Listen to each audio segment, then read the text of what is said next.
And we're live. Hi, Doug, and thank you so much for coming on the show. It's a real pleasure. I feel like I know you. I've been watching so much of your stuff this week. Oh, It's awesome. like, I've got a commute, so I'm like watching your videos and you, your documentaries and stuff on various subjects, but mainly Scientology. And obviously, the story is the backdrop here is that you entered Scientology at 9 years old. Yeah, it's about right. Um, which your father led you into. Now, do you want to walk us into what led up to that and then what led after that? I know it's like, as you say, it's like a 4 hour conversation, but do you want to talk about that a bit? Sure, I can make it brief. I'll give the whole story as quickly as I can.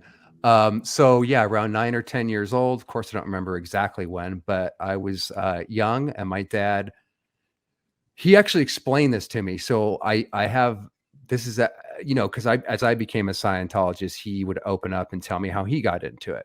So what he told me is he saw an ad in the bottom of a newspaper while he was at work one day, and it had something to do with communication. Scientology and L. Ron Hubbard, the founder, was a master salesman, so he knew how to push what's called people's buttons.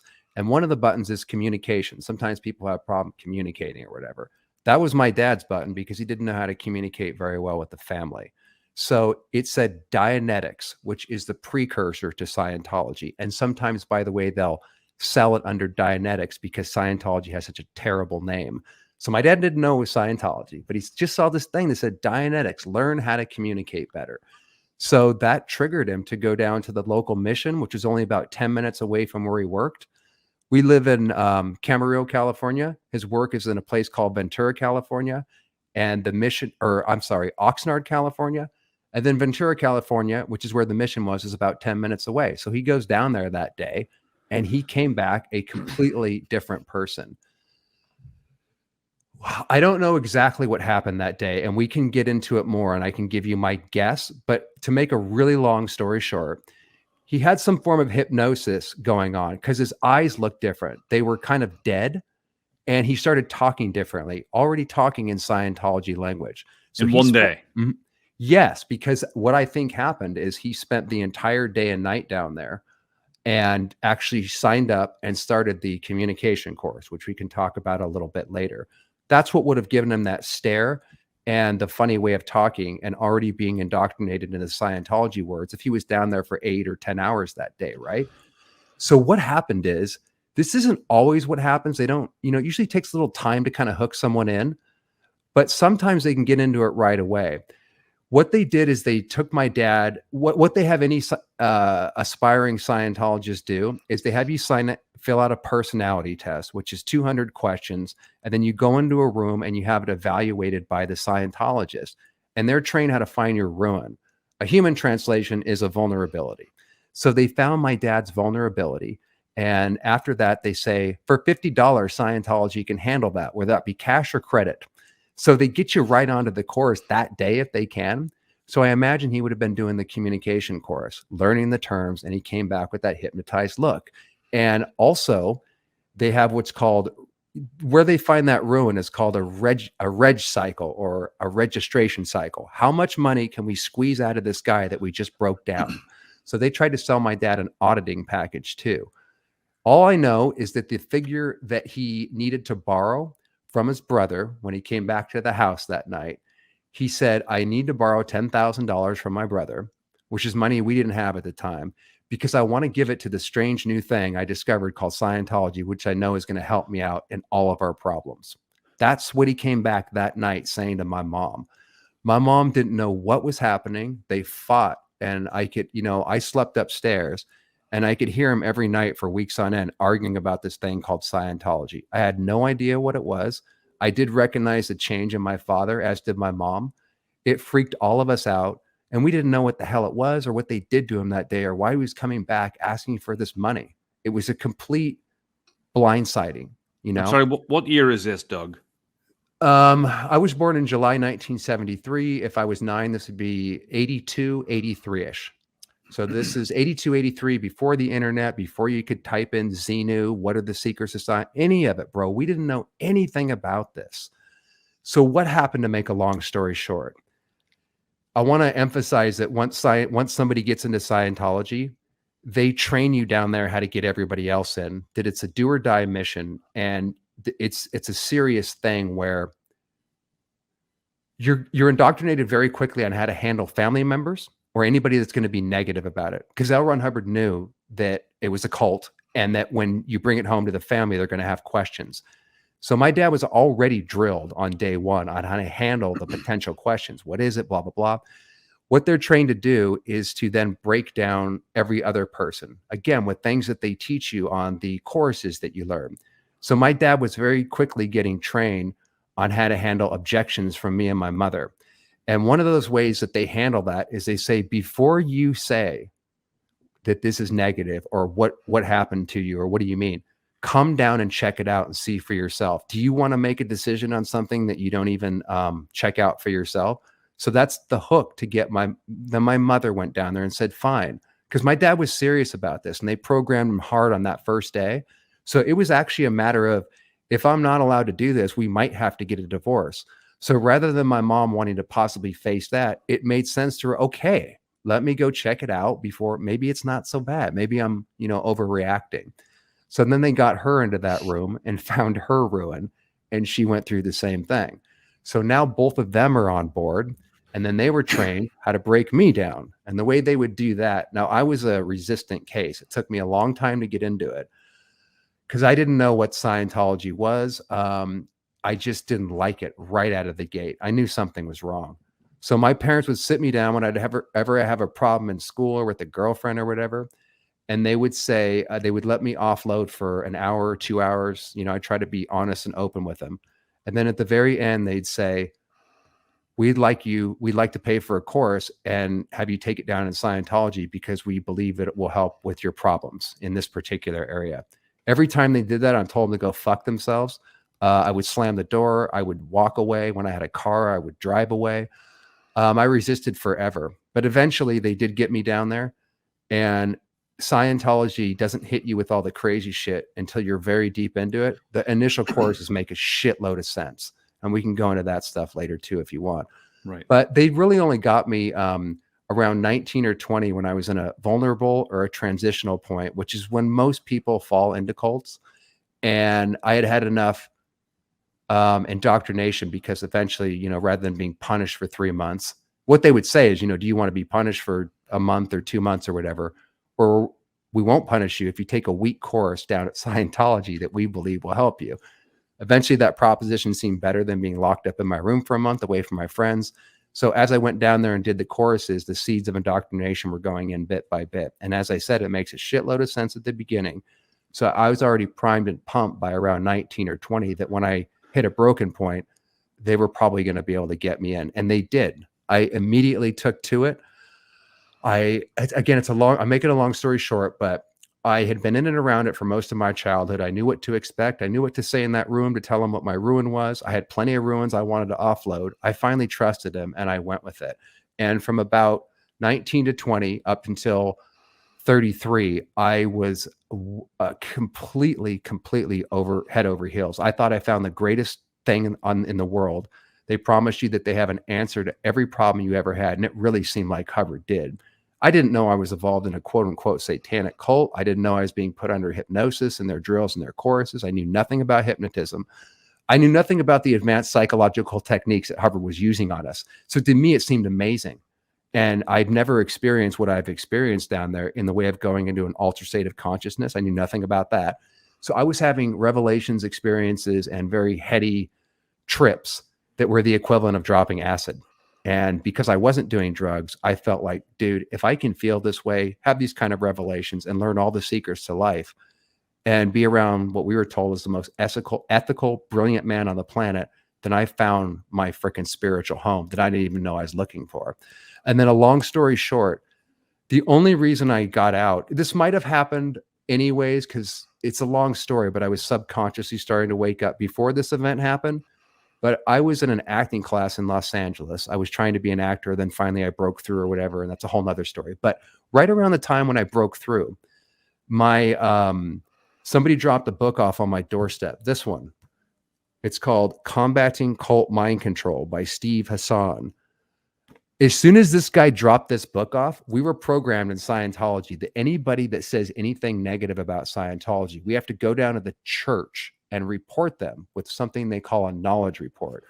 So rather than read this, he had a stack of books, and this one was on the top. I was so offended that this guy thought I was in a cult because I knew I wasn't. And no cult member and nobody under mind control can see that that's their situation. You can't see it. So I was going to go down to the church and report this guy that day. Just because I was too lazy and it was already late in the evening, after a few hours, I finally picked this freaking book up. And within 20 minutes, I was out of it. I wish I could just show you what's in here. Because who's the writer there? Steve Hassan. So he was the one who personally dropped the book off? No, that's the author. It was a friend from my acting class who wasn't a Scientologist that knew I was a Scientologist, knew it was a cult. And he wasn't so much a friend. He's since turned, he's not the greatest person, but he was doing it to get back at me. He was doing it to, he didn't think he was going to actually snap me out of it. He's just like, how can I piss Doug off? But I'm glad that he did because, like I said, 20 minutes of reading that freaking thing, I was out of Scientology. My life's never been the same. And that was in January 2008. And we're over 14 years later. I'm still learning new things and still recovering from that experience. That's nuts. So what's my next question? We went over so much there in a long period of time. So, so you actually joined, let me see. So was your family wealthy and did they see the wealth, or did you have to scrub the decks to, you know what I mean? Yeah, I do. They weren't wealthy to begin with, but Scientology is not initially expensive. It's only expensive if you're going to go up their bridge. They have a whole series of steps that leads from a $50 course at the beginning to now maybe a couple thousand for their pseudo drug rehabilitation step, which is called the purification rundown. Then a few more thousand for the auditing, which is where you get on the e-meter and you do their psychotherapy with the cans, all the way up to the OT or confidential levels. And at that point, you're hundreds of thousands of dollars deep. So you can't go spiritually free, quote unquote, unless you get to the top of that bridge. And it's about a minimum of $1 million to get to the top, but they sell it as if it's relatively cheap at the beginning. So you don't have to be rich to start out. You'll drop out if you don't have a lot of money, probably, or you can just stay at the lower levels as a medium income person and just take courses and their cheaper stuff once in a while. But the hardcore Scientologists, my family and stuff, we weren't initially rich, not at all. We were middle income to lower-ish. But when my dad got into Scientology, and the way I describe it in one sentence is selling your soul to the devil, then you can make money and have things change. And my dad's income and everything did go up. I want to clarify that, though, so people don't run down to Scientology and join thinking it's going to, so they can become rich. There's a catch to that. If you want to have your conscience deleted, if you want to be under mind control, if you want to do every single thing and live your life around what the psychopath L. Ron Hubbard told you to do, if you're really like willing to do that, then I do think that there is something to their deeper, darker aspects and levels that can allow you to improve your life. But I'm not willing to do that. And it doesn't happen to everybody. And it's not a bargain that people should make or have any idea that that's actually the bargain that they are making, because it's not sold as sell your soul to the devil, sign on the dotted line, and we'll make your career in Hollywood happen, or we'll make your parents successful. There's a give and take with that. My dad may be doing well in his life financially, but soul-wise, his soul took off a long, long time ago. So, like for instance, when I came to America at first, it was 2000, and if they had gotten me 10 years earlier, when I was a real seeker and I was like, I just wanted to join any cult. I mean, I was just like looking Hare Krishna, OTO, Scientology and stuff. I mean, I would have signed up for anything just to I don't know, just to belong or something. I don't know what it was, but when I first went there, I think the first course was free, and that was the course. I don't know what you call it, but the course was that you would sit and practice with a partner. You would practice like trying to expel an engram. Say something traumatic had happened in your life, and you would both keep asking each other more details about it, until you felt happy about it and it didn't have any hold over you anymore. I think that course was free. That was the first course. But in the church in Boston, actually, they had this big brownstone on Beacon Street, which is a really expensive area in Boston. And since they have downgraded, probably because of all the protests by what's their name, Anonymous and stuff, and Going Clear and stuff like that, they downgraded, and apparently they rented a place in Quincy and they skipped out on their lease and they got sued, and now they're in some like shithole in Alston, in Boston, and it's a big downgrade. But those people were, I don't want to say creepy. I think that's the wrong word, but everybody I met in there's a different word though. I don't know what it is. Yeah, creepy, but there's a different word for everybody I met in there. I mean, they're running around and they're smiling, but there's something behind the smile that I couldn't put my finger on, but it was sinister. Mm-hmm.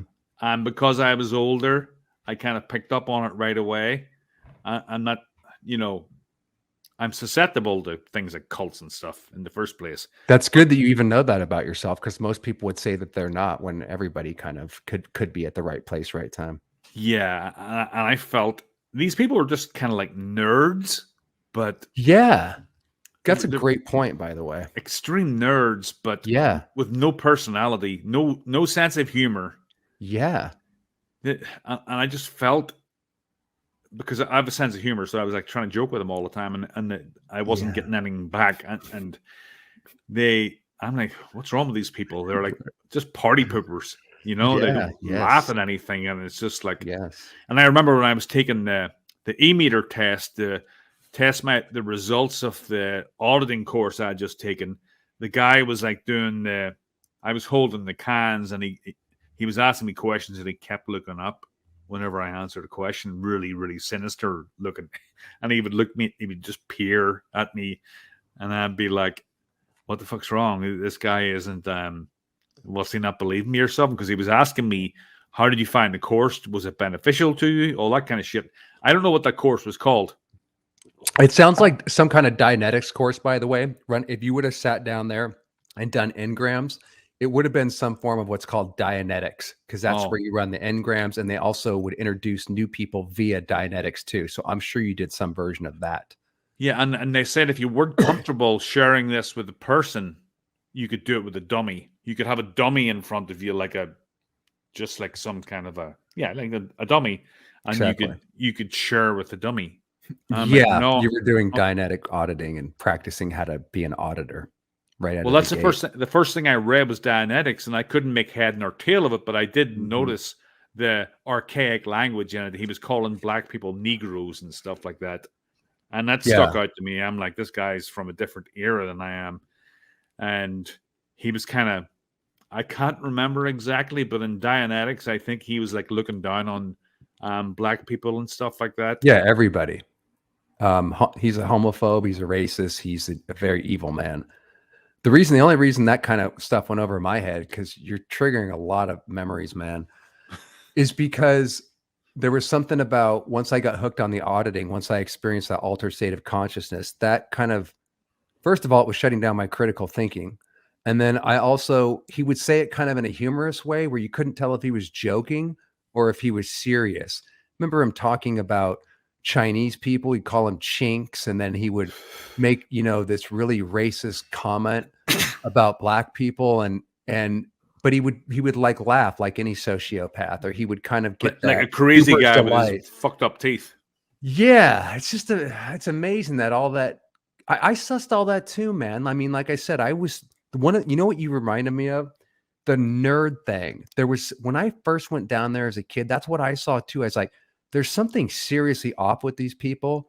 They even looked weird. Like you could tell that these were people that were in here because something was wrong to them. They were sold this bill of goods, and then this is their new purpose to make the nerds like suddenly superhumans. A lot of them are nerds, dude. But you know what? Because I'm in Los Angeles, they had a few people around the organization that were really attractive girls, and really, so there was a few that seemed to really have their shit together, which kind of Right. made me go, okay, I see the nerd thing. And obviously they're here because they have no purpose in life. Right. But there was, I'm right near LA. I grew up in Camarillo, which is an hour away. And then when I got out to LA, there was a bunch of attractive Scientologists and successful business people and artists and famous celebrities. So, but that never left me, the fact that so much of them just, dude, even down to the way their body looked. I don't give a crap how anybody's body look. I'm just saying the trauma that they were experiencing in Scientology, it seemed to actually show in their physicality where something seemed really wrong with them. That was one of the first things I noticed when I went down to the mission myself, is these guys, and also the evil vibe, the lack of humor. Everything was serious.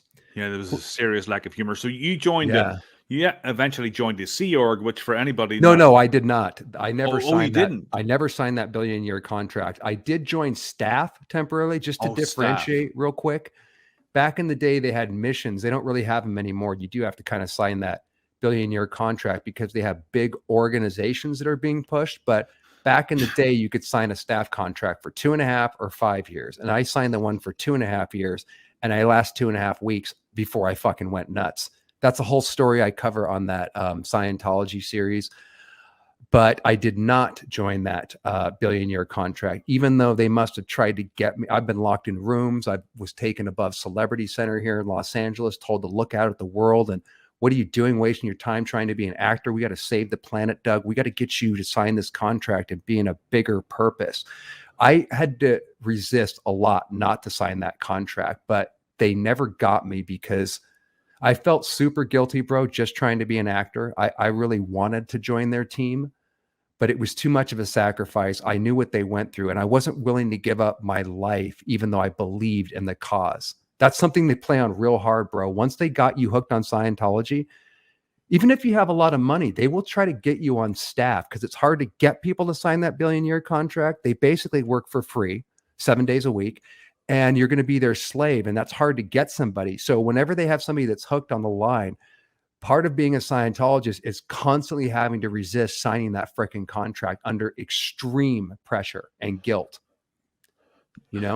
So you're primarily you wanted to be an actor. That was your lifelong dream. When did that start, and how did Scientology impede that? I thought it would assist that. It's both, but not really. So first of all, just like the whole Scientology experience, it's not something I would recommend anybody to go into, but it was part of my life experience. So it's more of like integrating it rather than, Scientology is just all evil, even though it's it's a trap that you're walking into and it's going to fuck your life up. But I wouldn't take it back, man, just because one, I can't. And two, I learned a lot from being in, and especially getting out and deprogramming completely opened up my eyes to the bigger world. I'm not sure that would have ever happened minus experiencing something as trippy as Scientology, but they seem to simultaneously have helped me in my acting career while stopping it. And just to clarify, like, nothing's really black and white in my head anymore, which is cult thinking. There's shades of gray. So they love bomb you, and you have a new environment of friends and people that are all on the same purpose. They don't feel like they're conning you because they don't feel like they were conned. So they're legitimately trying to help you, organize your life so you can do better at auditions.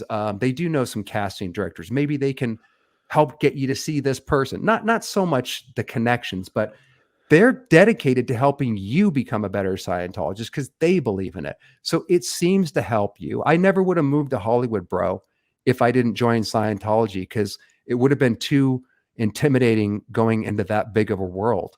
But because I had Celebrity Center to go to, I only lived an hour away. I grew up in Camarillo, California, and then an hour away was this huge world called Hollywood. But because I had a Scientology facility to go to, and John Travolta was in it, Tom Cruise and all these people, I felt confident to move here. I had a clique/cult to join. And so it would seem to have helped in my confidence and having a place to land, instant friends. We're all on the same page with Scientology. So that part of it is quote unquote beneficial. But what's the cost of that? Nobody needs Scientology to make it. There's plenty of actors that just do it with their own, effort. What I didn't know I was stepping into is with that love bombing and that pseudo help, I'm now to dedicate my entire thought patterns around the thought patterns of a psychopath. And you have to do everything he says and live your life by that. And you're being put under mind control. So you can't suss that I was being damaged every day, dude, that I was doing these choruses. It's not an environment that's sane or healthy. But because I didn't know that, I felt like Scientology gave me my acting career and everything else. I attributed in Scientology or any cult, you attribute everything positive that happens to your life because of the cult leader, the technology you're learning, and the environment. And you're told anything that happens negatively to you in Scientology is your fault. You didn't do the technology right. You did something wrong. So until you suss all that, it seemed like, I thought Scientology was the most amazing thing ever, but it actually, again, I told you before we went live here, I'm 14 years out of Scientology right now, and I'm still recovering and will be for the rest of my life just from that experience, You spent most of your formative years in Scientology. Now, there are Scientology acting schools too, dedicated acting schools. Now, did that help you, or do you think that was an in for you, or was it just a tool? I know this is going to sound like a paradox again. Because I lived it, I can't undo it. And I learned a lot from getting out and the experience itself. I got things out of it that wouldn't have happened otherwise. But at the same time, did I need to join a Scientology acting school? Did I Right. need to? I didn't need any of it. But because I lack self-confidence, and who the hell doesn't? Just Right. like you were telling me, you're a seeker, and so was I. I'm kind of an artist. I wanted to do something outside of the system. I believed in my dreams, and I believed in that you could be a better person, which is what L. Ron Hubbard was telling us. So as long as I was under that, it's like placebo effect. As long as I believed that, it appeared to give me more confidence in the audition rooms. It felt special to be a part of a group that we only had the answers.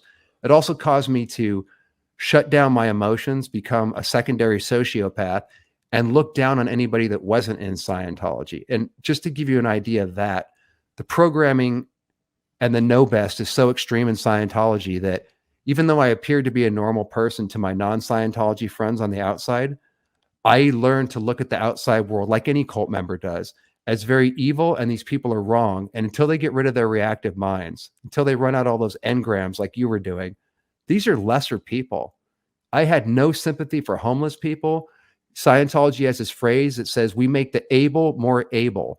That's another way of saying, if you don't have money or you're, somebody that's down and out, get the fuck out of here. And they'll actually try to get you to sign that billionaire contract if you have no money. So they don't necessarily turn you away. But the level of arrogance, sociopathy, bro, and looking down on people, shutting my emotions down. One of the biggest things that happened when I got out is to be able to cry for the first time, to actually feel something. And I cried for years, and I went through some extreme emotions, but I was like, thank God I can feel something. Thank God these emotions are actually in me. I thought I was a sociopath, bro. And that's the trade-off. There's really actually nothing positive about it. But like I said, if you believe in it, placebo effect, if you can't see what's happening, you will then act a superior way. You will have an arrogance and a confidence in the audition rooms. And so, yes, that could help and probably did help me out a bit. But once I got out of it, I didn't need any of that. And then we're back to the paradox where I did pick up some tools and tips in the communication course and the audit. I picked up a lot of tips and tools because he stole from all the greatest philosophers, everyone from Plato to, he's got some Socrates in there. He claimed to be Buddha reincarnate. He's got Crowley. He's got Gnosticism. Bro, he took the best of the best, stole it, watered it down, and gave us a mind control / hypnosis version of how to use all the best philosophers to his advantage.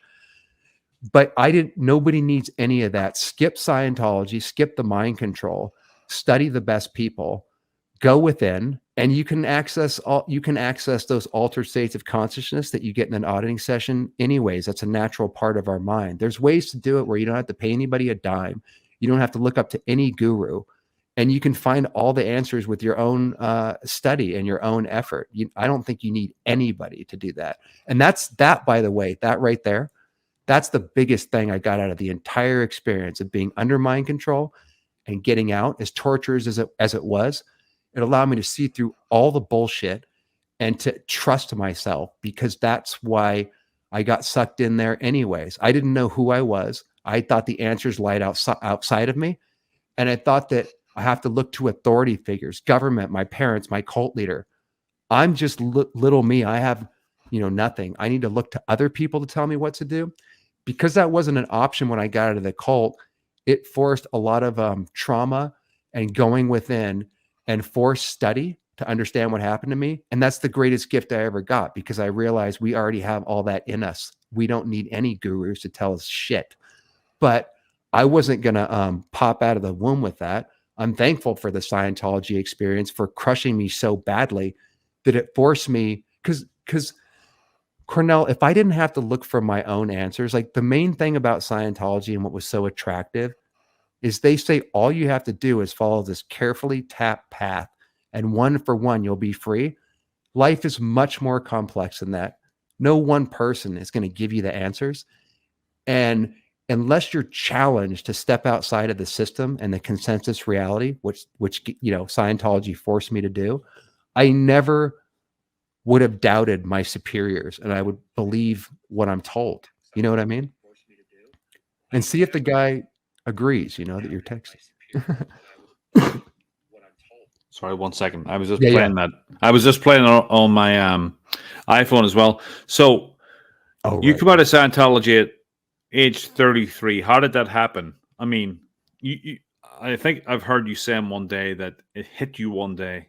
It was in a matter of 24 hours. And this book, dude, and specifically, that was it.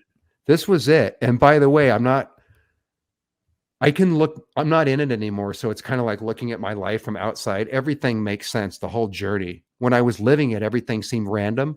But so I can tell you that with or without this book, I was already starting to subconsciously wake up. You never doubt the cult. It's always your fault. And I was under a kind of mind control, like any Scientologist is, where you simply can't see your predicament. But it was the knowledge that was in that book. It was the knowledge of, now, were you taught coercive control in high school? Were you taught about psychopaths? Were you taught about MK Ultra in high school? Oh, no. Were you taught about the government projects? Were you taught about any of this stuff? No. Well, I went to a Irish Catholic school. I had no idea. So imagine knowing nothing except for L. Ron Hubbard and learning all about hypnotism, coercive control. He has this thing called the BITE model, by the way, which is brilliant. That stands for behavior, information, thought, and emotion. And he says the way a cult works is how much do they control your behavior? How much do they control information? Remember during this quote unquote pandemic that we just experienced? And right now, how much information control is going on? How much are you being censored from hearing an alternative viewpoint? So thought, how much is your thought being controlled? And he tells you how this happens. Dude, in this one book, which is really simple, like there's books that are much more complex, but this is simple enough where the average person that goes through the schooling system, that listens to the news, that believes everything they're told, would have their mind ripped open by, I did, by learning knowledge that's simply not taught to us. It's simple to understand. It only has power. This mind control only had power over me. L. Ron Hubbard only had power over me because he was using things that I simply wasn't taught. He was using psychology on us, to put it in a word.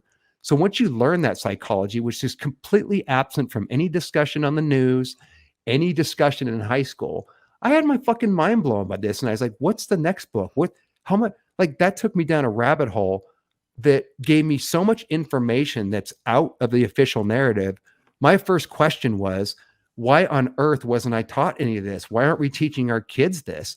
Why do you have to get sucked up into a cult, have a friend drop this freaking book off and discover it the hard way? I'm telling you, bro, if we as a human race in general had access to the knowledge that was in this book and others, we would be living in a different world.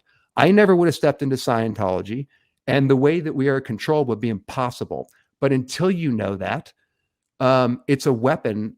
You know, L. Ron Hubbard was using silent weapons against us. He was an expert hypnotist, I would say a master in the occult, and he knew, like any good self-aware psychopath, how to tell you what you want to hear and how to hook you in and how to be an excellent salesman. If you or I, and most people are not a psychopath, so that already puts out of the realm being able to suss evil on a scale like that. We're not taught any of these tools about how our mind work, which is our natural inheritance. And we're simply at the mercy of people that do know this. And L. Ron Hubbard, because he knew this, was not a brilliant man and that he came up with a new technology to save the world. He was very good at psychologically manipulating people. Now, can you run us through the day? You say this happened in a day. Could you run us through what happened that day? Can you remember the day it all happened, and can you remember the aftermath? Yeah, I can remember exactly. I mean, well, it's hard. I remember it like a photographic memory. What happened is it gave me a beyond a heart attack. I didn't actually have a heart attack, but let me just say that I went from totally trusting Hubbard, learning all the policies about what you do to somebody that doubts Scientology or that goes against Scientology, which are really harsh, but I was never going to leave Scientology. I was never going to be what they call a suppressive person. That's someone who either doubts Scientology, has a whole bunch of definitions, which is a whole nother part of it. But let me keep it simple. In a single moment, I went from understanding that L. Ron Hubbard was a liar. Oh my God. Because by the way, he doesn't talk about Scientology until the end of this book. This is an updated version. This is the exact one I got, so it's changed around. But he didn't mention Scientology till the end. If he had mentioned that Scientology was a cult at the beginning, I would have shut the book. I wasn't going to listen any further, nor would any Scientologist. But because he used the moon cult, the Moonies, which he grew up in, or which he was a part of, he was able to explain how all these other cults, which weren't Scientology, were doing the same thing that Scientology was. So when he was explaining the moon cult, I was like, that's what Scientology and L. Ron Hubbard's doing. So I knew Hubbard was a liar within 20 minutes. And I also knew that I was in deep shit. I was in deep danger because instantly there's no way I'm going back to Scientology. My faith broke instantly. I wasn't going to do independent Scientology. I wasn't going to practice this technology outside of the church for a couple of years, which a lot of people do. I wasn't going to go the methadone route. I was out of Scientology in 20 minutes and my life was in danger because I'm like, I need to wake up my parents, but they're going to come after me. You don't speak out about Scientology, dude. And you don't do all the things that I did subsequently. But I had a years-long battle trying to both be afraid of my parents because I would challenge them on Scientology, trying to figure out a way to speak to them. Everything I did just brought more challenge in my life, but I wasn't going to be quiet. So I was just in a conundrum, dude, both trying to figure out what happened to me while simultaneously trying to pass that information on to my parents and other people that were trapped. But you lose that ability as soon as you suss the con and you speak out because they wouldn't, my parents, I had one opportunity, which I talked about in the videos, to talk to them. And that's the last time I saw them. But it's almost impossible to have a rational discussion. Hey, mother and father, I just discovered we're in a cult. We're in danger. Could I, as my mother and father, would you please listen to me where I just explain? It's not like that. As soon as we hear the word Doug is no longer into Scientology, my parents are like, could you actually tell us that story? That was an amazing story. Yeah, it took me a while to kind of get them, not under false pretenses, but I couldn't tell them, look, I want to talk to you about Scientology and get you out of this evil cult. Somehow or another, I managed to get a meeting with them where we were going to discuss that, but I made it non-threatening. So we met at a halfway meeting point. I still live in Los Angeles, but at the time, this would have been Oh, Christ. When would this have been? I don't know. I got out in January 2008. So this would have been a few years after that when I made an attempt. It's on the video if people want to see it, called, I don't know what the hell it's called. It's one of the episodes. Anyways, I get the I'll meeting link with it. him. Okay, thanks, man. I get the meeting with him and I laid out some of the stuff that was in this book, the bite model, the fact that Hubbard was into the occult. He was a Satanist. He was into mind control. I went spewed to him. I would do a totally different presentation today because I was just learning. But I thought I did a really good presentation. Well, I must have sounded like a complete nutter to my parents because I could put myself in their shoes. Yeah. And the way I described it is like this. In Scientology, they have a thing called, Hubbard says, reality is only, there is no such thing as reality. It's whatever is agreed upon. So in Scientology, we had a fake agreed upon reality that was all based around Hubbard's sci-fi ideas under the guise of a science. So everybody believes and holds together this completely fake reality. So nobody's lying to each other. We believe in it. So when I tell my parents that he's a hypnotist, he's involved in the occult with Jack Parsons and all this, understand that Scientologists, that's way, way outside of their agreed upon reality. So when I hit him with all this conspiracy stuff, which actually is true, Yeah. I already knew what that was going to sound like to him, but I was so enthusiastic and an amateur about trying to wake someone up that the way it registered in their world is funny, dude, to just remember. Because to this day, they must think I'm absolutely out of my mind because I hit him with every fact that you have to slowly lead an a Scientologist into. So, bro, after I laid out all these facts, they very kindly listened to me. And like I said, we're not all lying to each other. Everybody believes in it. What they said is, what you're saying is impossible, Doug. We love you. Please, please listen to what you're saying. You're saying that now we're successful, right? I was living in my car at the time. My life had to break down before I could rebuild from the scratch a new life. So I was going through a process at the time that was totally natural coming out of a cult, but I thought I was dying. I went homeless. The acting career faded away. My whole life was about to change. But at the time, I was living in my car and I could barely get food or whatever. So I'm looking like what they call in Scientology a downstat, meaning, dude, what you're saying, son, is that you're homeless, you look disheveled, you're spouting the craziest shit we've ever heard.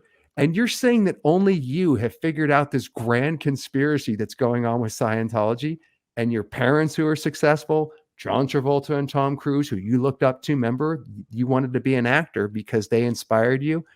You're going against the greatest thing per the millions of success stories that you wrote about Scientology.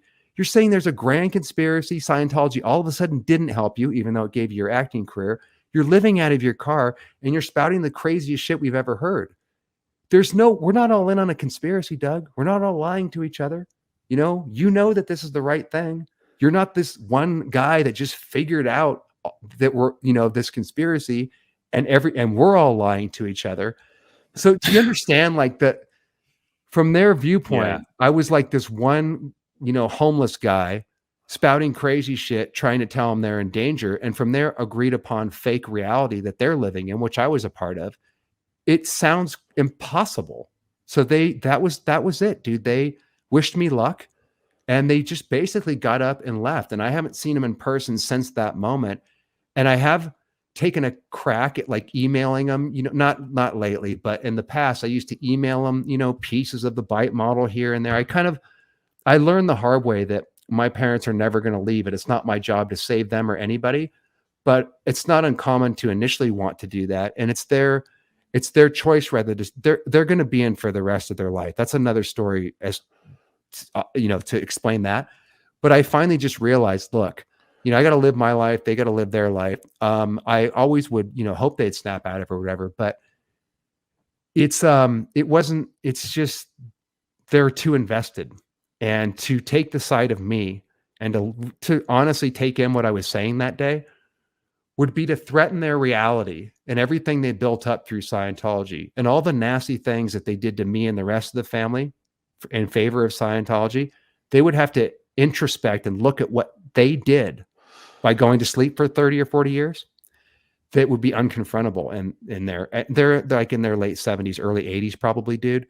So I was prepared for this. I woke up in my early 30s. I could barely handle it myself, but I could take it. You know, I was an actor. I could take the emotional trauma. I had a place to act out so I wouldn't kill myself. And I was in my, early 30s. So I barely could take it without wanting to kill myself. So if my parents were to wake up in their early 80s or whatever, dude, and come to terms with what they did to me by shutting me down for the last 10 years, not listening, all the trauma, all the adventures I've been through that were really bad, they would have to actually confront that. And there's no way in hell they would be able to do that without their brain shattering. Plus, you add on to the fact that they themselves have been conned for about the last 40 years, that my dad getting up to the top of the bridge was all bogus. All the sacrifices, we had other family members trying to warn my family about Scientology. His brother, who gave him the money, was simultaneously, I talked to him afterwards after I got out of the cult. And he said, yeah, I've always regretted giving your dad that money that day. I mean, he would have gotten into it anyways and figured out another way. But my whole family knew what we were involved in, but they were scared to talk about it for the very reasons that I just described. Like, to come to terms with what I did as a Scientologist and my parents do is a whole, I mean, if you really come to terms with it, not like a lot of the ex-Scientologists that leave Scientology, but maybe they just got kicked out or whatever. They're still the same assholes, that they were inside. They're just not in the cult anymore. Just For me, butt hurt. Butt hurt, as opposed to, hey man, I was really a piece of shit while I was in this cult. I need to become a better person. And that's, if someone, that should be the revelation if you come out of a cult. And if my parents were to experience that pain, dude, it would kill them. There was somebody that said, I think it was Levin. What's his first name again? Aaron Smith Levin. Aaron Smith Levin said that he had no problem with the beliefs of Scientology. He had the beliefs of, or he had a problem with how they went about it. And I'm like, that doesn't really cover it. Yeah, he also said the main reason he's doing his YouTube channel is to get back at David Miscavige, to piss him off as much as possible. I don't have hate in my heart. I'm not after Miscavige or anybody. It caused me to introspect so badly that the first thing a Scientologist, again, I don't want to tell anybody what to do. I thought all of us exes were on the same page and we're going through this process too. But to me, the first thing that needs to happen is you need to take responsibility for who you were. Yes, we were manipulated. Yes, we were victims, but it's a two-way flow too. We can't just blame everything on everybody. We took part in that. So I certainly felt compelled to become a much better person and to be humbled and to make up for the damage, not to get back at Miscavige, not to get back at my parents. Dude, I wanted to for the longest time. I think that's part of the healing process. I had to express the anger. I called up my parents angry, sad. I threatened their life, dude, and they had to get a restraining order on me. I mean, this is serious business, but I had to get that out. And even when that was happening, I recognized there's no way out. I can't suppress this. And I had an acting class too, so I didn't have to kill my parents. I could act it out. But I see these ex-Scientologists, they haven't even started that process for the most part. These are ex-Sea Org members. These are the people that did the worst shit, dude. These are the kind of people that were assholes when I was a public member. And they didn't do Scientology. They administered it. These are the geeks we were talking about, the ones that got into it because it gave them a sense of power. I didn't want a sense of power, dude. I felt like a piece of shit when I came out of this. And it took me 10 years looking in the mirror and not being that. So yeah, I'm not looking to get back at anybody. My parents have every right to be a Scientologist. And as I said in a previous interview, we take the consequences of the choices we make. So I don't need to play God. Every day, my parents pay the price of the choice that they make to stay in there, but it's their life and they have every right to do that. I don't want to get back at them or Miscavige, or anybody, dude. If you have any, but I just want to say real quick, if you have any kind of hate in your heart, or you're trying to get back and you still feel, because they crush us and it's okay to be mad at them for a while, but sooner or later, I think part of that recovery process, which we were kind of talking about, is to get to an even keel and to be effective about helping other people. If that's what you want to do. That's what I want to do. and not trying to get back at these people. Because, dude, for the most part, we're victims. We have no idea what happened to us. And we were all in the same position that these other people were, So we're not better than them. When you say public member, you're a member of the public that goes to Scientology classes. You're not living in their dorms and stuff and working for them and shit like that. Correct. So you're going there every day and like living in your own apartment. Right. I lived right across the street from Celebrity Center. I'll give you an example. So when I moved out to Hollywood to begin the acting career, and I got sucked back to the mission for a while to do a lighter version of what Aaron and these other people were in. I signed the contract, but not the billion-year contract. So I didn't become a total tyrant. I couldn't even be the tyrant that they wanted me to be for 2.5 weeks. So I left and went back to being a public member.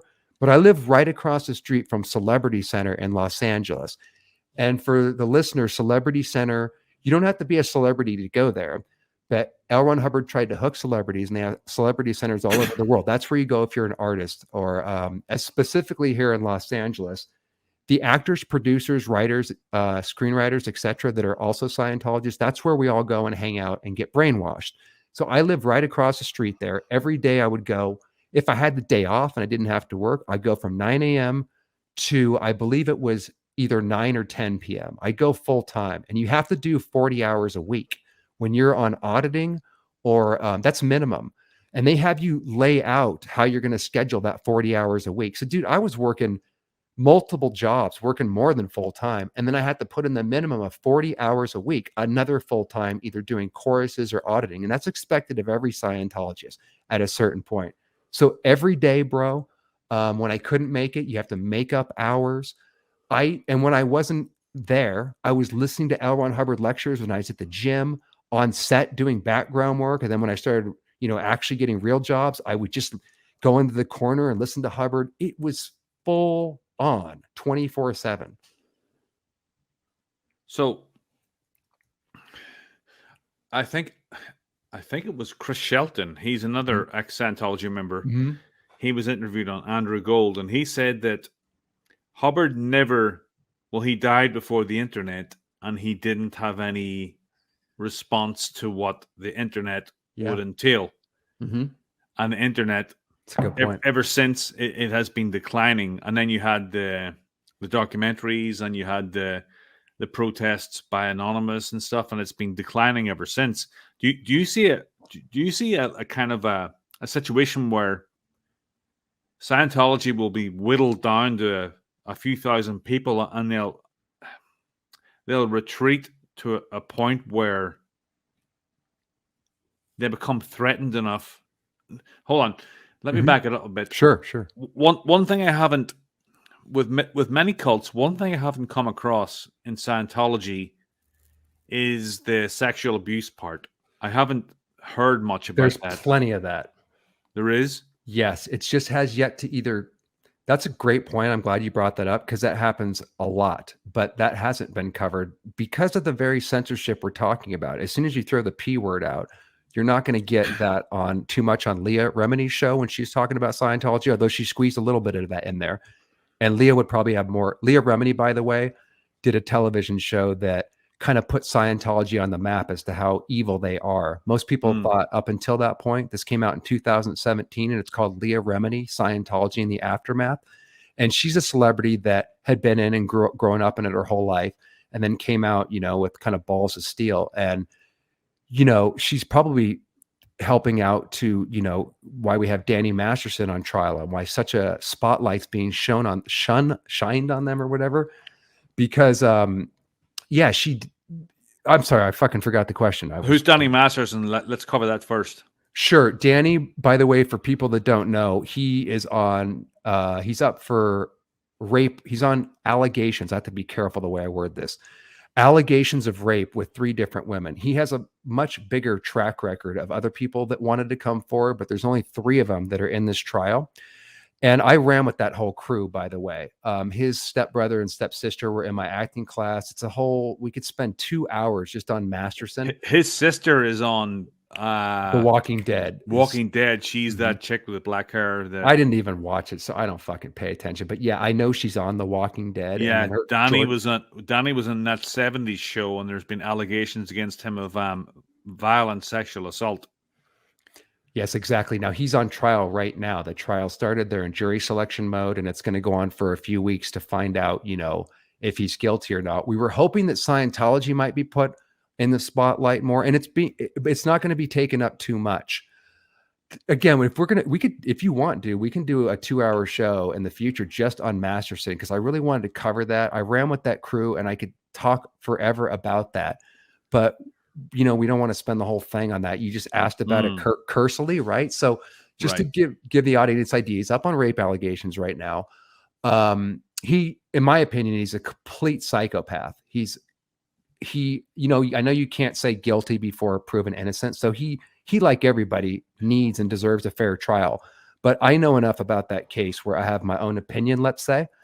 But that doesn't necessarily mean that, bro, let me just say this about this whole thing. I think that can I take a guess on that? What's going to happen?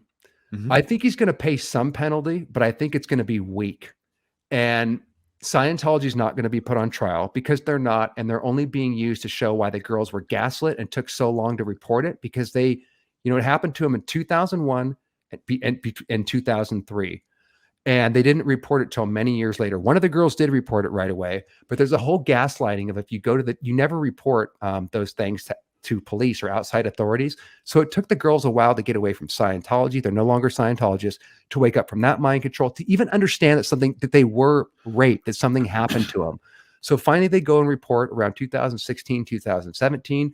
Leah exposed, did a whole episode on Masterson on, Scientology in the aftermath that was hard for them to get on air. And I know that frustrated them.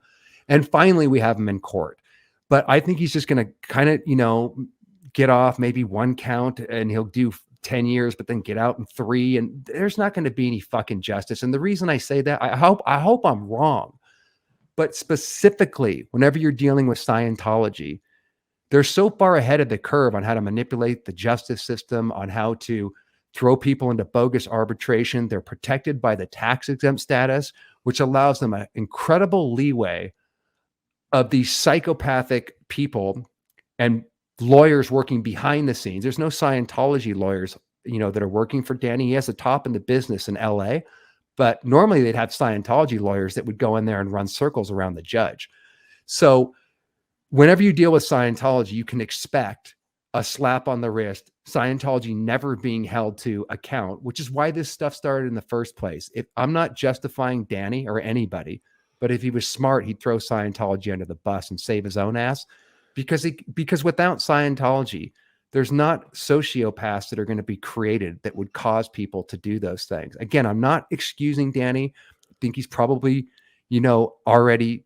Do we still got sound here? Okay, yeah. Yeah, they're going to throw him under the bus, though, by the signs of it. It's either or. It's who's gonna call chicken first, dude. It's like, it's fascinating to guess about what's going to happen, because they don't give a fuck about him. They care about this crowd. I mean, that guy's locked in with many family members that give him lots of money, and he's just a freaking C-level actor, maybe B-level. They don't give a fuck about him. It would be different with Tom Cruise, but they're not protecting him because they wouldn't throw him under the bus. They just have other things to consider about how the clique that he runs with. If they boot out Danny or they do anything suspect with him, he's got all of his kids, his Carol Masterson, his mother was my acting manager for a while. She's got a boatload of money, and he's hooked in with this whole Scientology. It's like the brat pack of Scientologist Hollywood people. If Danny goes, they're going to lose. They have the potential to lose a lot of other money-making people and celebrities, people in the business. A whole bunch of people might go with them. So that's the only reason they're freaking not throwing him under the bus as of yet. There's so many questions. I mean, there's so many avenues to go down here. I don't know what direction to go to next. I know what you mean. I mean, should we even go into should we even go back in history into L. Ron Hubbard's history and his connections with the occult and the Process Church and Jim Jones and Charles Manson discovered Scientology in prison, and they were like, he's reformed because he found religion. Jesus. So now, much stuff first there. of all, how long have we been going? I have no time. Okay, so we've been going an hour. 1 hour. Okay. Do you want to do, because dude, that's why I have all those videos up there and the Right. documentaries and trying to point people in the direction. I do have a million books sitting next to me. We can either save that for the next time, or we can, if what I'm saying is you're asking a huge question, I dude. know, I know I am. And I have to It's- connect a lot of dots. Do you want to do that, or do you want to stick with? Do you want to save that for part 2 or whatever? We yeah, could do, if you want to do that, bro. I could actually prepare and do some homework, and yeah, we I could think we go should. step by step, and because this has to be laid out in a linear way. Otherwise, I'm going to sound like an idiot, and I don't want. If we're going to really talk about that, I want to get it across to people in a way they can understand it without going off onto a million tangents, like I have a tendency to do when we talk about that Yeah, stuff, because there's a lot of dots that connect. So we could do like a 2-hour show just on that if you want yeah. to. Let's But do that. Let's save that I'd because love to that do is that too, by the way, because I'd love to break that down where we could just start from the beginning. We could, I'm not under any time restraints, and we could just go right. 2 hours, and I'll break it all down for you, what I've learned so far. Yeah, let's keep that. And Can I tell your listeners real quick though, just so we don't sound like we're rebuffing them or anything? There is a decent amount of knowledge on the channel if people want to, kind of get up to speed on that. You said you were deep diving on it lately, right? And yeah.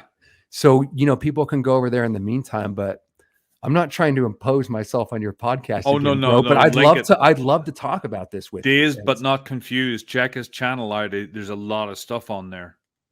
And then if you want, like I said, brother, I'd love to just spend where we have no time pressure to absolutely deep dive into this with you, you know? Let's do that, but let's not end it yet. I No, want to hear. no, no, no. I want to hear some listeners' Sure, dude. questions. If anybody has any questions, put them on like block. My eyesight's terrible. I'm getting so old. I- Anybody has any questions for Doug, please ask them right now. And Oh, I didn't even know there was people over here. I just hit comments. I'll go through these and see. there's Or you only can. 8. There's usually like 30. What the hell?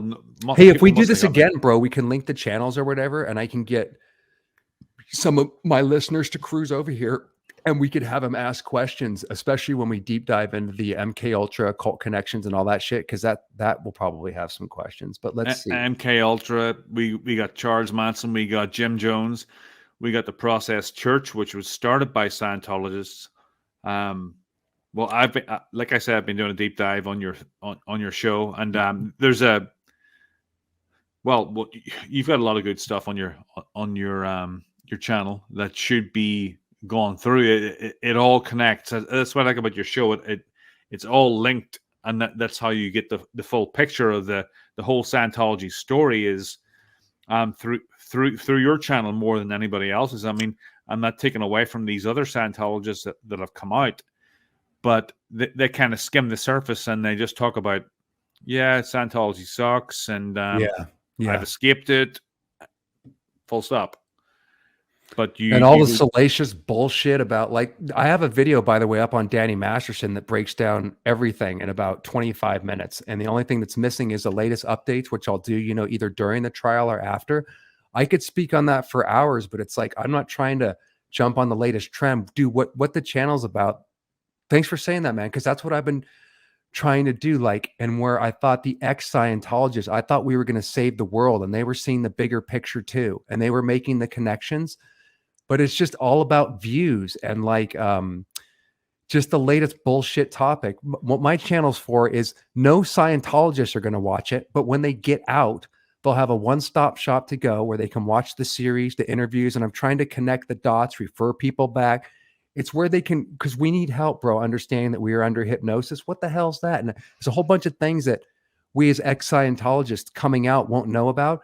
So here they can skip the salacious bullshit and they can deprogram video by video. So I've been trying to lay it out, this dot connecting thing, in a linear way so that the average person can understand a lot of kind of complex stuff. And I didn't know, I don't claim to be a guru, dude. I'm not an expert. I'm always learning new shit every day.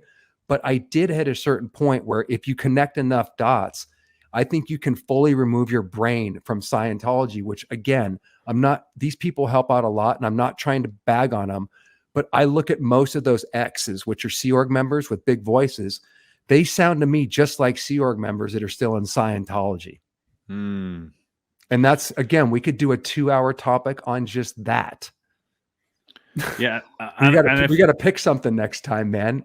I I know, think we laid out the groundwork, for like the yeah, whole story. We covered a lot of stuff, man. It's so deep. And if you want to go and watch some documentaries, go to um what's his name? I always forget his name. John Sweeney's 2-part documentary on Scientology. Check out Going Clear, which was an Going Clear. HBO. Check out Louis Theroux's movie called My Scientology Movie. There's a million Man, of them. that's so funny. Louis Theroux. It's Like very funny. I think I saw. I don't know if it was you or somebody else pointed it out that Scientology had got wise to his stick, and he was trying to draw them out, but they wouldn't play ball, Yeah, yeah, and he had to kind of act out how Scientologists yeah, would react in certain situations. yeah. And that was kind of a letdown for me because I thought, because Louis Theroux is one of my heroes. And he can get access to anybody, dude, but he Yeah, couldn't really get into Scientology. he couldn't, and He that's couldn't, dude. one of I'm like, come on, Louis, you can do this, but Yeah, yeah. he fell short in that hmm one. He still You did a know, good job, though. I mean, yeah, he did. You know, he's always entertaining. He always asks a definitely. question, like with those alt-right people. He's like, so you did that Hitler salute, but you did it twice. And then he stops talking and he That's just funny. stares at them. Yeah, he even that's his famous shtick, right? To drop a bomb or say something and then just sit there and stare at him. Remember I don't know if you remember My Scientology movie, but the main guy in that was a guy named Marty Rathbun, who was Yeah, he was a top whistleblower at the time, but he's since turned, and we don't know if he took a payout or whatever, but he put out these pro Scientology videos since then. Who the hell knows what happened with that guy? we did. Made it. Oh yeah, bro. There's a whole. We could do 2 hours on Marty Rathbun's story. This is the problem talking about this subject, by the way, bro, because there's so many different elements to it. The Marty Rathbun story has a whole Oh, I'll dig into fascinating that. history behind it. Definitely check that out. But he was the main guy in Louis Theroux's movie, and he would often get to him under his skin by doing the same thing. He'd ask Marty something, he'd just sit there and stare at him. And you could just see, Marty Rathbun like losing his shit. He almost walked off on the movie, and they had a lot of problems. He didn't like Louis' style, of getting under his skin, bro. I love his style. So somebody has a question here. There's a There's big center out here near Helmet's Back Roads. Where's that? Hemet. Yeah, he's talking. Hemet. Be Kind's talking about the Gold Base, which is, by the way, I almost went out to that. That's a place in Hemet, California, which is guarded with all sorts of security. They have out-facing spikes, these huge spikes, and in-facing spikes, so the members can't escape because people are always trying to escape there. And when they do, they send out the lights and the drills and the dogs, and they have a whole way to North track Korea. people down. Oh, it's exactly that. If people want to, it's exactly that. And they also make it look. This is where they took Tom Cruise out to try to, convince his latest wife to, it's beautiful. In other words, it's like these people are all imprisoned and there's, cameras everywhere, but it's also gorgeous. Scientology has some of the most expensive, beautiful property everywhere. And Gold Base is also where all the actors go to shoot their technical films. So I was going through their checkout to go out to Gold Base. Super secure, bro. You have to go through a security check if you're a Scientologist to be approved to go out there. This is where the most hardcore Sea Org members and the most dedicated in Scientology work and are enslaved at. And this is also where they had the hole, which is where Mike Rinder talks about being put into a prison with all the other top Sea Org members when David Miscavige imprisoned them for a few years. There's a whole bunch of North Korea shit going on in that place in particular, which that person was commenting about. So, Ultra says, is that where Shelley Miscavige is? No, Shelley Miscavige is alleged, and I think it's pretty accurate, to be at CST, which stands for Church of Spiritual Technology in San Bernardino. Scientology, one of the way it hornswoggles government officials and keeps it from being shut down is they have an organizational structure that makes it almost impossible to nail down the entity as one corporation. So part of that wing is a special secretive wing of their organizational structure called CST, or Church of Spiritual Technology, that holds the trademarks for all of Scientology. This is something that Scientologists don't know anything about. You only learn this coming out. And apparently she's been holed up there for about 15 years, kept out, disappeared and kept out. She's rumored to be alive, even though no one spotted her in recent years. But David Miscavige got rid of her a long time ago. And she's probably in a being kept malnourished, which is part of the mind control, which most Sea Org members are kept really busy and malnourished so they can't think. She's definitely not in good condition. She's probably, who knows what state of mind she is, but she's simply out there on that base and being kept away from any scrutiny. And by the way, the fact that the Leah Remini tried to get, officials to go in there and do something about that, and they just came back and said, yeah, we found her and that's it. That's all we're going to do. But that causes a lot of people to go, gee, why aren't the authorities doing something about a missing person for 15 freaking years or however long it's been? Shouldn't we check up on her? We could also do another hour show on how Scientology has the LAPD. In fact, I'm doing a video right now in their pocket and how they're able to buy off government officials and people in the police department to make sure that they don't look too deeply into Scientology. They still have that power, huh? They do. I mean, they're still there, aren't they? Yeah. By the way, one of the major things that needs to be done, I think this will actually happen because some shady politician's going to want to get their glory. It's trending right now to hate Scientology. There's a mayor race going on right now with Karen Bass out here in Los Angeles and some other dude, where they're basically trying to outdo each other on how bad Scientology is. Because Karen Bass was shilling for Scientology in 2010 at their events, and she since tried to retract. In other words, there's a mayor race going on right now where they're trying to outdo each other on how much they dislike Scientology. It has then you got Danny Masterson. So there's right now in particular, Scientology's seen very negatively. So some sleazy politician is going to see that as their ticket. If I finally take on Scientology, if I finally make it my priority, not because I care, but because I want to win votes, to remove Scientology's tax exempt status and look into that again, that'll win them in their race. So sooner or later, maybe sooner rather than later, I do think their tax exempt status is going to get taken away. It's going to be challenged finally. But there's a sexual misconduct thing too. That'll do it. Yes, that should have already done it. But I think, and human trafficking and a whole bunch of other things they could get him on. But I think what they're going to go for, I don't know. It won't be something like that they should get him on. It'll be some kind of criminal activities that a little bit light. It's so complex. What I could say a whole bunch on just what you just said, but I think that it will be on something other than the human trafficking, or I think it'll be some kind of criminal activity. They'll be easy to prosecute, even though they have a dozen or so things that should have already shut them down a long time ago. Also, one other thing on that, it's not enough just to remove their tax exempt status. And we're back to kind of the purpose why I want to start the frickin' channel. Unless we teach these people what happened to them and we deprogram and we give them the tools about how their minds work and stuff so they can heal, you could take Scientology's tax exempt status away. You could take all their money away, and they will go form another version of Scientology over and over and over again. Scientology's, has a lot of attention on it, but it's no different than it's a little bit different, but not much than what the Jehovah's Witnesses are going through. The Mormons will tell you similar stories. There's a whole litany of cults that have been going on all throughout back into ancient times, where we can keep challenging them on one level, and we should, to get rid of their tax exempt status, handle the immediate problems. That should have been removed a long time ago.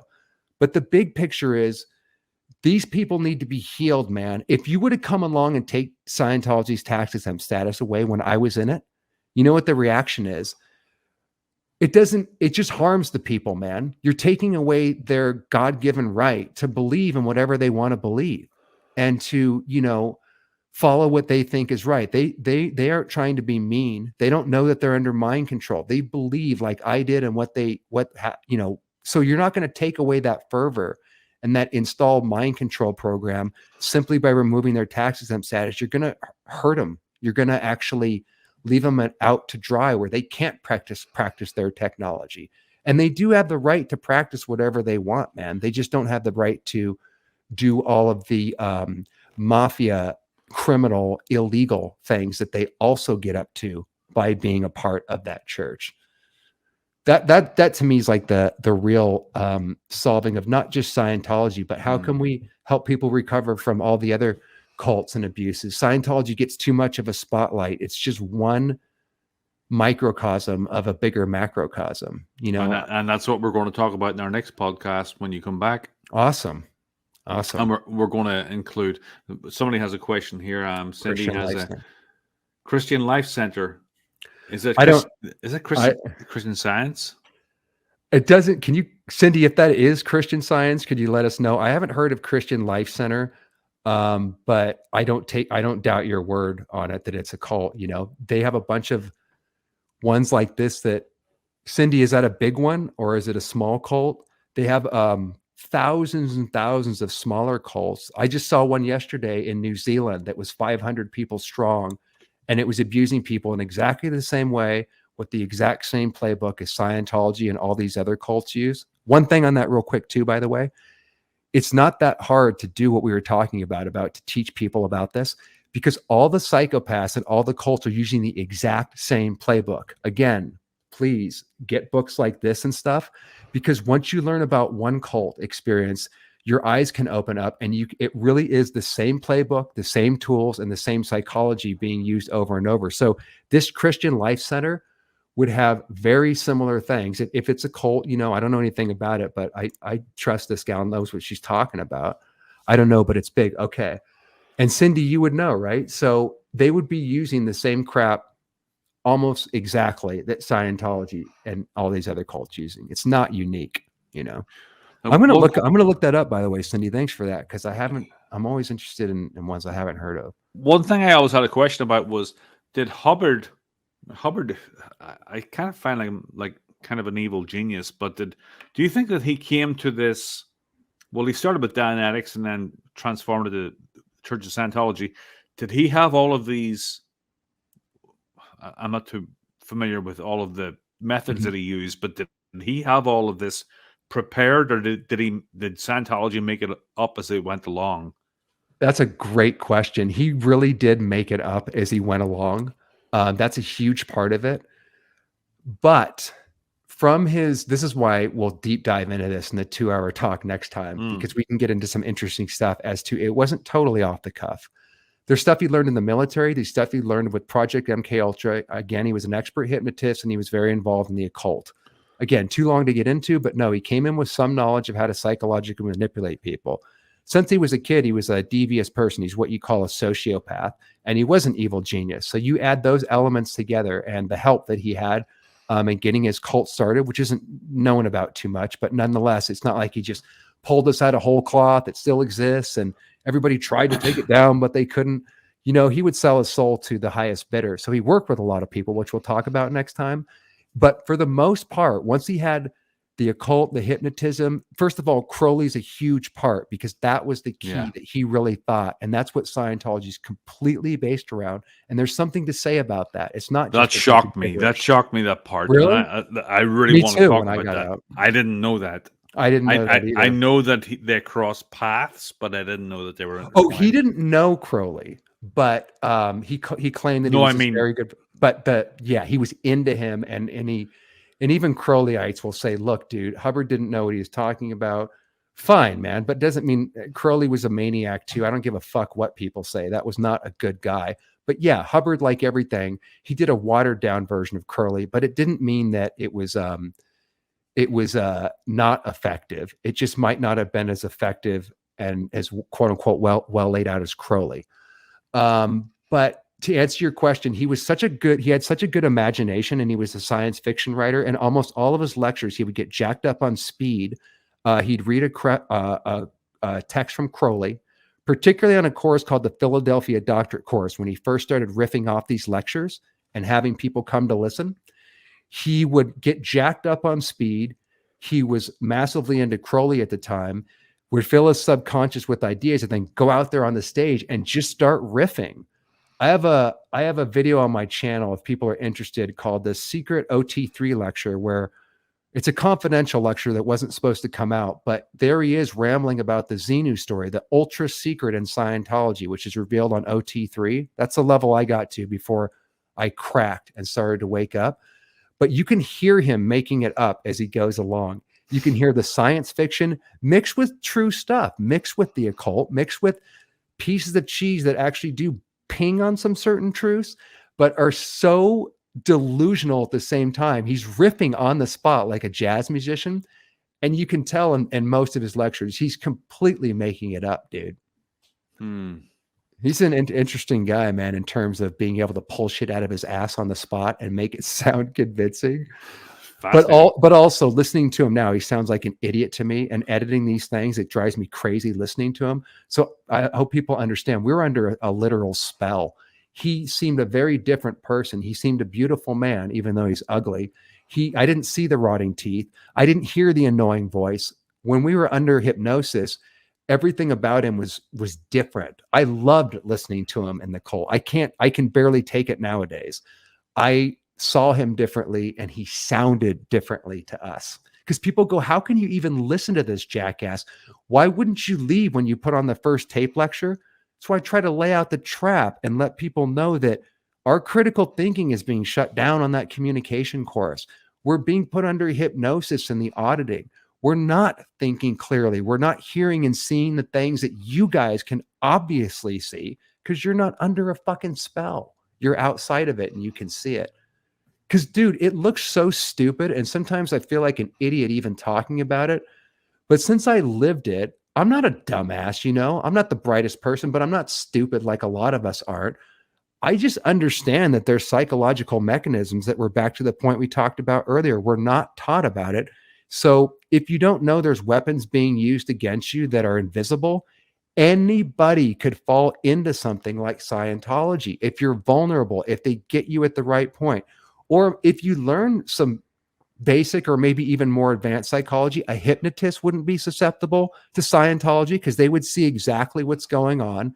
So, some people would be protected, but unless you made it your profession or you deep dive into some psychology and some hypnosis and the occult, if you didn't know any of these things, which most people don't, anybody, dumb or bright, anybody could fall for this. It only looks stupid when you can see it from the outside. Well, all three says here, are members so brainwashed that they would willingly give themselves sexually to the higher ranking actors? Not really. I don't know exactly what that means. It's not like you're... It's not Charles Manson. Let me think on this. Are members so brainwashed that they will willingly give themselves sexually to the higher ranking actors?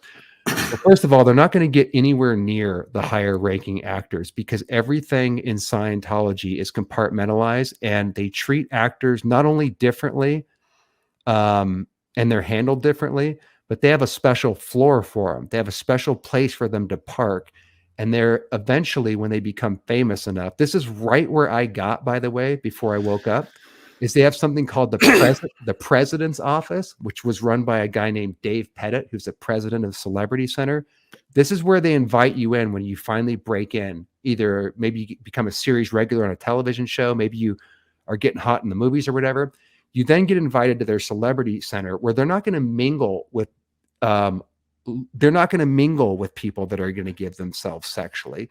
The members aren't forced to go sleep with the big actors because they're completely separated, even though we're all on the same page. And like I said, we're all in that fake agreed upon reality. It's a secret society in that everything is kept compartmentalized. So what one person knows up here, everybody else is oblivious to down here. And then also what that person knows up there, they don't know a whole bunch. Nobody gets the big picture of Scientology unless you're out of it. You can't be a Scientologist even at the top because you're super brainwashed in order to get to the top. People know, the Scientologists know less about Scientology, even if they've been in for 30 years, than you who can go on the internet and me know far more about it than any ranking Scientologist, simply because when we're in that bubble, there's so many different levels and different truths that you learn as you go up the bridge. And then there's their intelligence divisions, which Mike Rinder worked at and destroyed people's lives for 2.5 decades. And even he would have been kept compartmentalized from other things. So it's not like this person says, everybody's kept to their own level, and no more and no less. And we're never, ever given the ability to connect the dots in Scientology. That's what keeps us in there so long. There's so much to learn. There's so many levels to go up. The truth constantly changes as you go up the bridge. And another part of the mind control is he created so many books, so many buildings. I was just talking about this with an ex-Scientologist today. Part of what Hubbard did is it's so complex and it seems so technical. There's so much to learn. You're probably going to spend 20 or 30 years in there before you finally realize that you're being led into nowhere. You're always told the next level is going to fix it. And because everything's kept secret and compartmentalized, there's plenty to keep you busy for a lifetime. And still not even Hubbard created more books, more courses, and more material than you could actually do in a lifetime.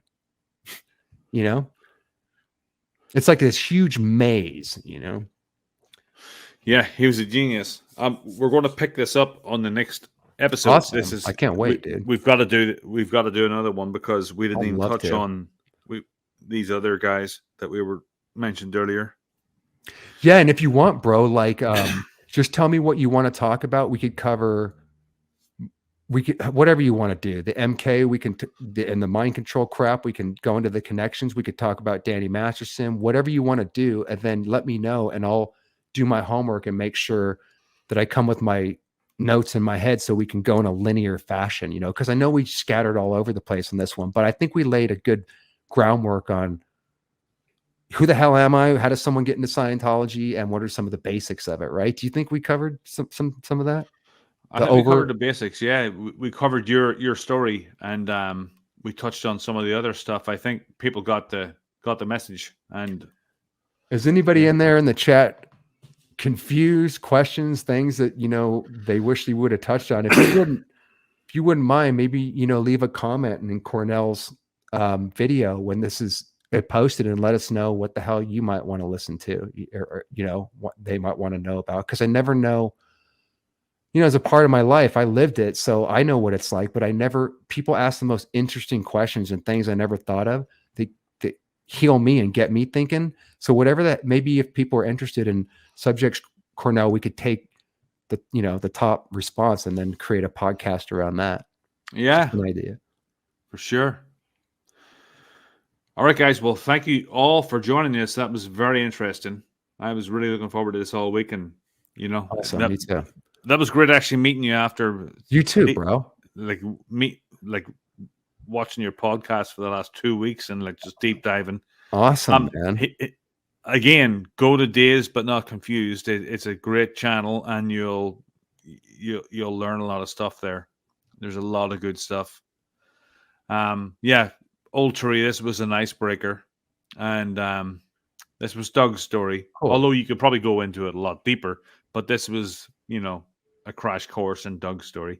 Cool, man. Hey, dude, I really appreciate you having me on, and thanks for dropping the comments so we could freaking talk about this, because it's not I don't know, bro. There's just so much we could talk about. It seems like we never get enough time to cover all the different subjects, which we could, I know that was an hour and a half. We skimmed the surface. Wow, that was an hour and a half. Fuck, yeah. Man. Jesus, we didn't talk about anything either. I mean, we didn't get into anything. Not on the surface level stuff. I think we got. Okay, cool. Thank you, bro. All right, guys. Well, thank you very much for dropping by, and thank you, Doug. Awesome. Appreciate it. You too, brother.